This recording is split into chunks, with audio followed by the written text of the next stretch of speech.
Fala galera, eu sou o Fábio Souza, deficiente visual e palpiteiro, e este é o canal Jogo às Cegas. Vamos com fé, meus amigos, minhas amigas, que vai dar tudo certo.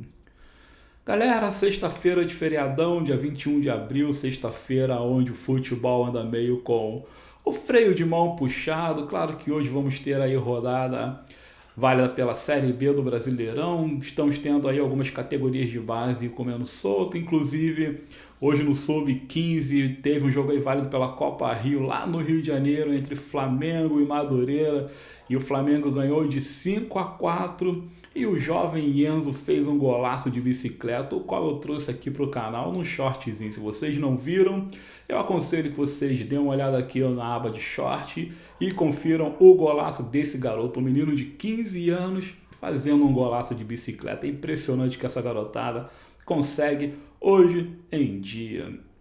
Bom, como o futebol tá meio preguiçoso, vamos colocar assim, quero falar um pouco sobre essa dança de cadeira dos treinadores. Os treinadores hoje estão em voga, principalmente o senhor Cuca, o senhor Dorival Júnior, o senhor Abel Ferreira, o senhor Tite, principalmente o senhor Tite, eu vou falar dele um pouquinho também, e também o senhor Jorge Sampaoli. Sampaoli está aí indo para o seu segundo jogo à frente do Flamengo, e a palavra que circula lá no Ninho do Urubu é intensidade. Mas antes de falar um pouco sobre esses senhores aqui citados, galera, eu gostaria de pedir que vocês curtissem o vídeo, que deixassem aí um comentário, uma sugestão, uma crítica, que compartilhassem o material e que no final de tudo se inscrevessem aqui no canal Jogo às Cegas, porque eu estou naquele viés de crescimento, tenho ficado muito feliz por conta disso e pretendo continuar assim, mas para que isso continue rolando, dependo muito da compreensão, do engajamento e, enfim, de todos vocês que estão aqui. Então, meus amigos, minhas amigas, por favor, se inscrevam no canal e ativem o sininho, beleza? Muito obrigado. E é o seguinte, Fernando Lázaro do Corinthians foi demitido, né? Na verdade, desde o início em que ele assumiu ali o posto deixado pelo Vitor Pereira, a torcida do Corinthians torceu o nariz, achou que ele não tinha a envergadura para ficar à frente do timão, e sinceramente também acho que não. É um bom profissional, mas para assumir um Corinthians assim logo de cara é muito complicado. Mas o Lázaro fez um trabalho digno, fez um trabalho razoavelmente decente e, enfim, o gás dele acabou, a diretoria mandou por bem demiti-lo e acabou contratando aí o Cuca, o treinador Cuca. Engraçado que agora criou-se uma gritaria com relação ao nome do Cuca, e quando eu fiquei sabendo os motivos, galera, eu confesso que eu fiquei assim, boquiaberto, fiquei um tanto chocado, mas eu não vou entrar muito nessa seara não, só sei que é o seguinte, o Cuca, segundo a imprensa, vou frisar, segundo a imprensa, ele sofreu uma acusação muito séria lá na década de 80, relacionada a abuso infantil, uma criança de 13 anos, sabe? Pô, papo cavernoso total, enfim, parada feia mesmo, atrocidade pura. Eu não quero entrar nessa seara, mas por causa disso os corintianos estão aí protestando contra a sua contratação, mas no campo, vamos falar de campo do lado profissional do Cuca. O Cuca, no meu entendimento, é um excelente treinador, cara. O Cuca é muito bom e não é porque ele foi campeão da Copa Libertadores lá no Galo, nada disso não. O Cuca, desde quando ele há muito tempo dirigiu lá o Botafogo, botou o Botafogo para jogar, depois ele foi para o Flamengo, no Flamengo ele conseguiu o seu primeiro título na carreira, que foi o estadual pelo Flamengo. Já vi que o Cuca era um excelente treinador e todos os times que o Cuca assume, vocês podem ter certeza, vocês podem conferir que o time melhora o seu rendimento. Então, esportivamente falando, eu acho que o Corinthians está muito bem resguardado. Eu só espero que tudo isso seja esclarecido. Parece que no dia de amanhã o Cuca vai dar uma coletiva e ele vai esclarecer tudo relacionado a esse assunto cavernoso, enfim. Espero que os corintianos entendam a situação e acho que... Bom, o que foi feito lá atrás, ficou lá atrás. Eu acho que se ficou cicatrizes, só o Cuca e as pessoas que se envolveram neste episódio aí podem dizer se ficou ou não, enfim. Bom, O outro nome aqui é o Dorival, né? O Dorival Júnior foi contratado aí pelo São Paulo, o Rogério Ceni caiu, e engraçado que é o ciclo se renovando, porque o Dorival já havia assumido o São Paulo em 2017 para 2018, justamente numa queda do Rogério Ceni. A primeira passagem do Ceni como treinador à frente do tricolor do Morumbi, ele caiu e quem foi lá apagar o incêndio? O nosso querido Dorival Júnior. Olha só como é que o futebol é cíclico. Eu não sei se isso é ruim ou bom. Obviamente é ruim porque gera-se aquele ciclo vicioso, da mesma forma que o Dorival foi apagado em incêndio em 2017 2018, está indo apagar agora em 2023. Claro que o Dorival ganhou em maturidade. Estamos falando aqui de um outro excelente treinador, não só porque ele foi campeão com o Flamengo recentemente, não. É o mesmo exemplo do Cuca. Onde o Dorival trabalha, vocês conseguem enxergar uma melhoria no clube em questão. Dorival que declarou aí que na época que ele foi apagar o incêndio do São Paulo na primeira vez, pensou sim em levar para lá o Gabigol e o Bruno Henrique. Já pensou se ele tivesse conseguido naquela época? Em 2019, ambos não teriam vindo para o Flamengo e toda a história do futebol seria diferente. Um outro treinador que eu quero falar aqui é sobre o Abel Ferreira. Palmeiras que ontem ganhou de 2-1 na segunda rodada ali da Copa Libertadores da América, fase de grupos. Foi contra o Cerro Porteño, um jogo difícil, jogo complicado, mas o que interessa é que o Verdão colocou 3 pontos no bolso. E o Abel Ferreira na coletiva aproveitou para cuspir os marimbondos devidos. Ele falou à torta e à direita sobre tudo. É assim, quando você ganha e tá por cima da carne seca, você tem crédito para soltar o verbo. E o Abel Ferreira não é bobo, ele aproveitou a situação e criticou a imprensa, falou que a imprensa é a principal agente da demissão dos treinadores, eles ficam colocando pilha e essa pilha obviamente chega nos diretores de futebol, chega na torcida, sabe? Tudo parte por conta da imprensa. E eu vou te falar uma coisa, o Abel até certo ponto está correto sim, sabe? A gente sabe que a imprensa ela tem um poder muito, muito forte, não só no meio do futebol, na verdade em toda a sociedade, né? A imprensa constrói ídolos, derruba heróis, sabe? Enfim, faz o que bem acontece nesse país. E no âmbito do futebol não seria diferente. O Abel Ferreira reclamou disso e também questionou o seguinte: porra, gente, quem te joga de 3 em 3 dias, como é que vocês querem cobrar intensidade, querem cobrar futebol bonito? Não tem como. Assim, nesse caso eu acho que o Abel Ferreira já tá meio mimizento, porque no mundo inteiro é assim, a gente pega os campeonatos europeus, toda hora a gente vê o Real Madrid em campo, toda hora a gente vê o Barcelona em campo, toda hora a gente vê o Bayern de Munique em campo, Liverpool, enfim. Todos os times basicamente jogam de 3 em 3 dias e não tem perdão, cara. Claro que lá a pré-temporada dos europeus é mais bem qualificada, porque lá não tem campeonato estadual, mas em contrapartida eles saem em turnê para fazer ali a sua campanha global. Então, nesse caso aí de reclamar de falta de tempo, acho que é mimizada do Abel Ferreira, né? E puxando aqui o assunto pro lado do Tite, o Tite é engraçado, né?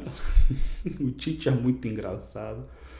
O Tite declarou aí que, primeiro, não tem interesse em treinar nenhum clube no Brasil no momento. No momento ele não quer treinar nenhum clube no Brasil e também não vai treinar nenhum time na Arábia.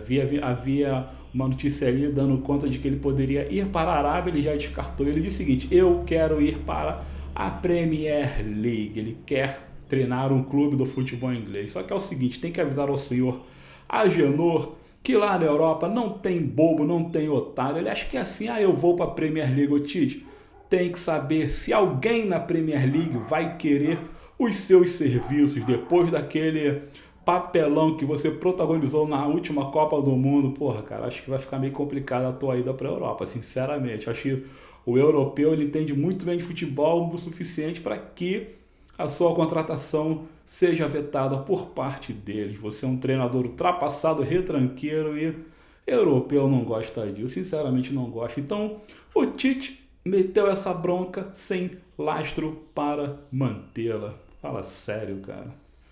Coloca a mão pro céu se algum clube brasileiro de meio de tabela te contratar na atual condição, pô.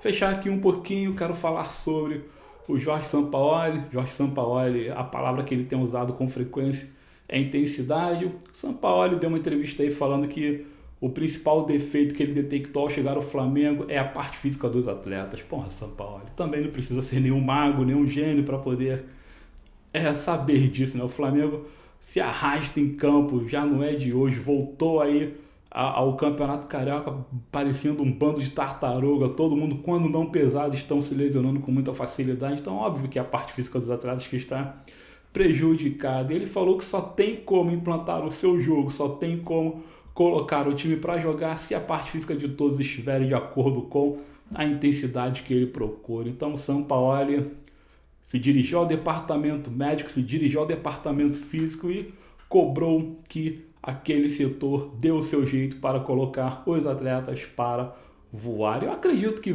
dessa vez vão conseguir sim, mesmo porque os atletas já estão treinando em 2 períodos, coisa que não havia acontecendo na era do Vitor Pereira. Então os próprios jogadores já estão muito animados com isso, eles gostam de treinar, por incrível que pareça.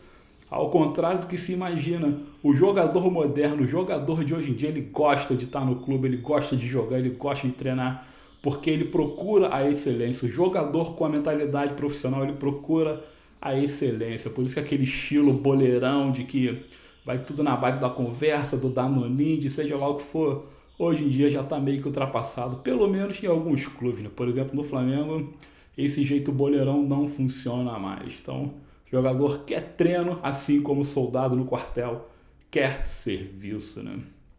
Por falar aqui em Sampaoli, Jorge Sampaoli, Flamengo. Flamengo no próximo dia 26 tem um jogo da volta ali contra o Maringá. E eu tava vendo umas notícias sobre o Maringá que eu fico pensando como é que o Flamengo conseguiu perder para esses caras, né? O Flamengo tá muito ruim mesmo, né? Era Vitor Pereira, não é possível, cara. Primeiro é o seguinte, desde aquele jogo fatídico, o Maringá não jogou profissionalmente com ninguém. O Maringá, ontem parece, fez um amistoso com um time da 2ª divisão do Campeonato Paranaense e ainda assim perdeu de 1-0.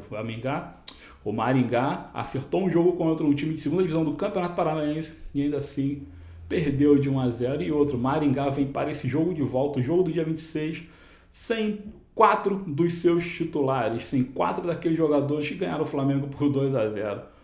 Um zagueiro, um volante e um lateral direito no caso. Ambos foram emprestados para o Coritiba. E o seu principal jogador, aquele que fez uma fumaça no primeiro jogo, o Serginho, que por sinal é amigo do Neymar, foi emprestado para o Juventude. Serginho vai jogar a Série B com a camisa do Juventude. Então é o seguinte, o Maringá, que já é um clube de Série D, ainda vem ao Maracanã ou vai ao Maracanã com menos 4 dos seus principais jogadores. Porra, se o Flamengo não passar o carro, meu irmão, eu não sei como é que vai ser, não é possível. Tá aí, Maringá, tendo todas as dificuldades, acho que eles já entenderam que vai ser difícil segurar o ímpeto rubro-negro. O Flamengo nitidamente melhorou seu futebol com a chegada do Sampaoli, e já prevendo isso, Maringá já pegou o dinheiro que eles tinham planejado ali, vencendo o primeiro jogo, 1 milhão em pancada já no bolso, né? Acho que já resolve o problema do Maringá para o restante da temporada. Então, eles optaram por esse empréstimo ao Coritiba, assim fazem um pouquinho mais de caixa para o clube, e esse empréstimo também de Serginho. Então, eles pensaram ali no lado financeiro, sabendo que o lado esportivo já está condenado, haja vista que o Maracanã estará fervendo e o Flamengo certamente vencerá por 3, 4, 5-0, caso joguem com a seriedade devida, sem salto alto, sem estrelismo, sem nada, usando a coletividade e ouvindo as orientações do Jorge Sampaoli. Espero que o Flamengo avance e é isso aí. Mas antes tem o confronto contra o Internacional. O Flamengo vai a Porto Alegre enfrentar o Inter pela segunda rodada ia falar da fase de grupos, a segunda rodada do Campeonato Brasileiro, e lá espera-se que o rubro-negro vença e continue ali na sua balada, a balada do pistoleiro. Beleza? É isso aí. Vamos aguardar o dia de amanhã, pois amanhã a rodada do Brasileirão recomeça, os principais jogos começam a pipocar e assim o canal também começa a dar mais ênfase aos assuntos devidos, beleza? Então é isso aí, galera. Eu sou o Fábio Souza.